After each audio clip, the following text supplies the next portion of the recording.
Despite efforts being made to get the multi-billion-dollar Baha resort back on track, as we heard, the Bahamian Riviera still owes Bahamian contractors millions of dollars. That's a story we're going to tell you about later on our newscast. And any long delay could spell bad news for the future of those companies. That story tonight from C.S. Gatterly. Baha reportedly owes over $70 million to more than 1,000 local contractors and subcontractors.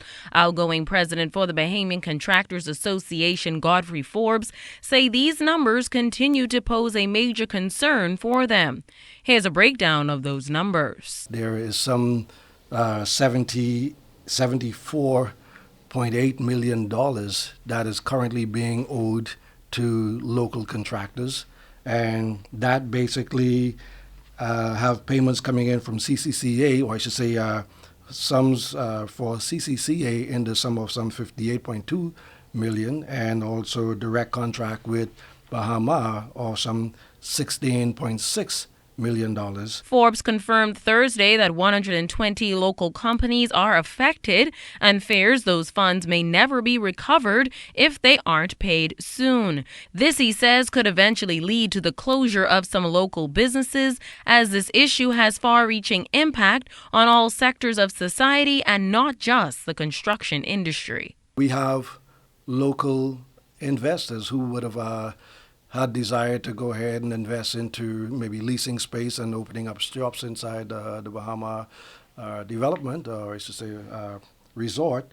They have already invested some $43 million, and right now those funds are basically at risk if this resort does not get, in a sense, back on track and open.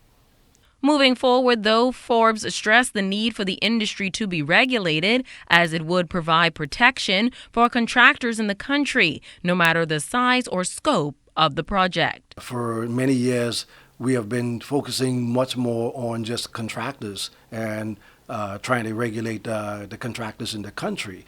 That is just one aspect of the industry, because when we look at it, we have not just contractors, but we have architects, we have engineers, quantity surveyors, we have many of our suppliers, our vendors who basically supply goods and services to various projects.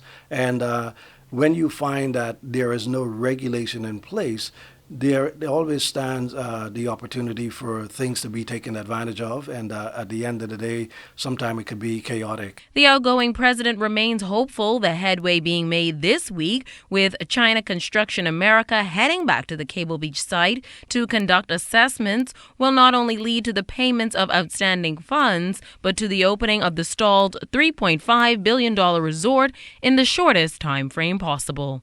C.S. Gatterly, ZNS Network News.